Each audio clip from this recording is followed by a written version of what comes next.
Good morning. My name is Rhonda Malkmus, and welcome to our stadium kitchen here at Hallelujah Acres.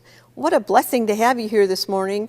I'm going to make a recipe today out of the Nungesser book, The Top Raw Men, called Heavenly Henrietta Ham. Let's move this book out of the way so we don't get it dirty. It's too nice to get messed up.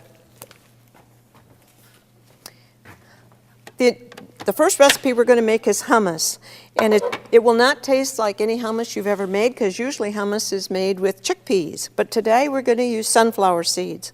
The base of this recipe are zucchini, and I've chopped mine really fine so that when we get done we don't have little chunks of zucchini.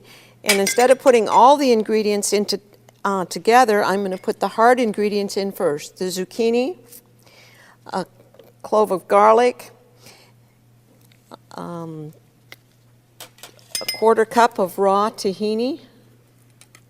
Now you could also use almond butter in this recipe if you would prefer that to the raw tahini. They have a little different flavor.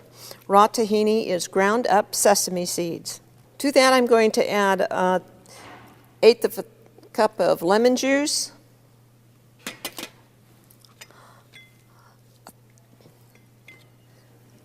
a 1/3 of a cup of distilled water, 1/3 of a cup of extra virgin olive oil, teaspoon of Celtic sea salt. I'm going to blend these ingredients to get them creamy before I add my sunflower seeds. And then hummus is a very creamy recipe, so you don't want any chunks in it, which is why I'm doing it this way. You don't want any surprises when you look at it later. Just about where we can add the sunflower seeds.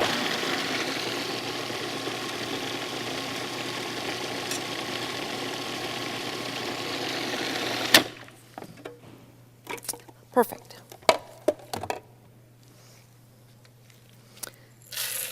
We'll add the sunflower seeds and grind them till they're creamy and smooth. And it'll take a minute or so.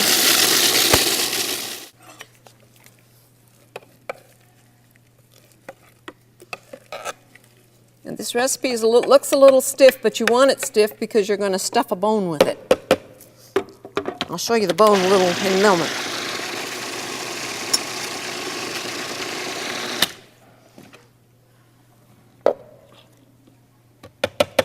Perfect.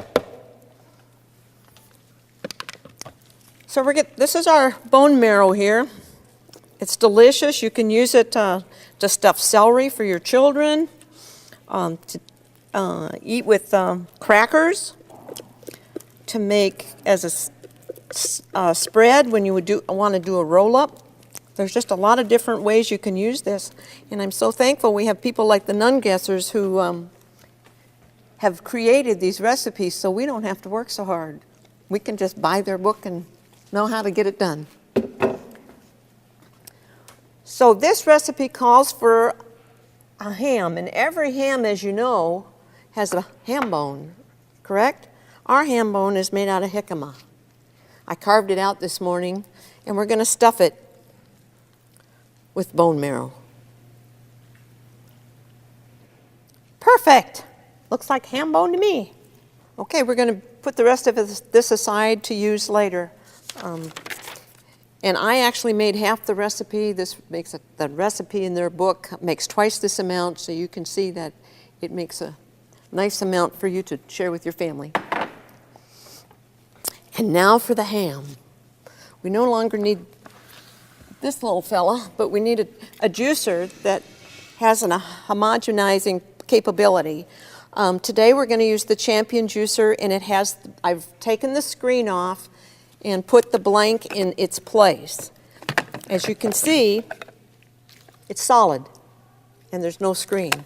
Because there's no screen, all of the pulp will come out the snout end. And so I need to have a big bowl to catch all of these ingredients, and we put it here under the snout. Now, this recipe calls for 2 cups of pecans, 2 cups of almonds, a cup of pine nuts, and a cup of cashews, all of which have been soaked for 4 hours and drained. And the reason we soak them is because we want to start the sprouting process because they're easier for the body to digest. So here we go. I'm going to start running these through the juicer. I'm going to run these nuts alternately through the juicer.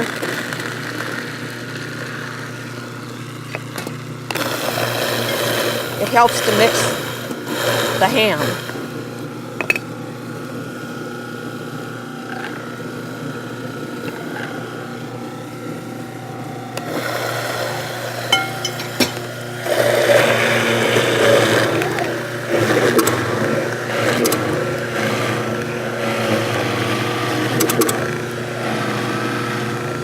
See how nice and creamy that comes out? I'm also adding the garlic. I'm going to add 6 garlic to this. So I'll add those as I mix this up.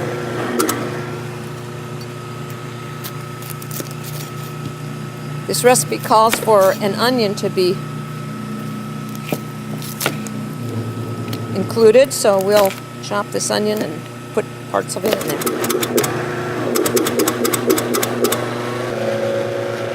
Make sure that it goes down through the auger. Well, I've taken a moment to clean away my dirty dishes, but I do want you to know when you juice this many nuts or homogenize this many nuts, your juicer may get a little warm. That's not unusual. It's just working very hard. You know how when you work very hard, you get very warm? Same principle applies. Okay, we're done with that part. Now we're just going to add the rest of the ingredients and mix it up and get ready to dehydrate. Not hard so far, is it? Not at all. I'm going to add to my pate here 2 celery sticks. The recipe says diced very small. I sliced each celery stick in each 6 or 7 tiny slices and then just thin sliced them to reach this consistency. So that's 2 celery sticks diced very small. Then I'm going to add to this 4 teaspoons of lemon juice. And I've freshly extracted this lemon juice in a Citrus Star juicer. You can do it by hand. Either works. Then we're going to add cumin powder, a tablespoon of cumin, a ½ teaspoon of freshly ground black pepper, gives it a little zing, 2 tablespoons of dried rosemary, and then we're going to add 6 tablespoons of psyllium husk, but I don't want to do this until afterwards because it makes it thick really fast. We're going to add a couple teaspoons of Celtic sea salt. And every ham should be pink, so we're going to add a tablespoon of beet max. This is a recipe that in order to really homogenize the ingredients together, you need to use your hands. I've tried doing it with a spoon. It don't get the same consistency. So here we go. As you can see, we need to mix it well to get the pink coloring throughout. You don't want part of your ham to be white and part of it to be pink. Okay, I'm going to slowly, this is 6 tablespoons of psyllium. I told you I'm going to add it slowly. So I'm just going to work it in like you would flour. And what this does is help Henrietta to set up to become a nut loaf. Okay, we have our ham mixed. I'm going to divide it into 2 pieces here and put it on the dehydrating tray. Make sure you have your solid sheet there.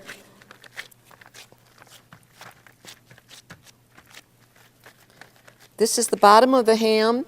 Now remember, every ham has to have a bone, a ham bone. Now we're going to add the top half of the ham, but you want the bone to show just a little like a regular ham would if you were making a ham. And then just shape it. But no ham is complete until you have it scored and glazed. So I'm going to score my ham right here. And then we're going to put a glaze that I've made. And the glaze is simply 1/3 cup of honey and 1/2 cup of fresh pineapple cut into very small pieces. And we're just going to spoon that on the top of our ham and put it in the dehydrator. Oh, isn't he pretty? I'm so impressed.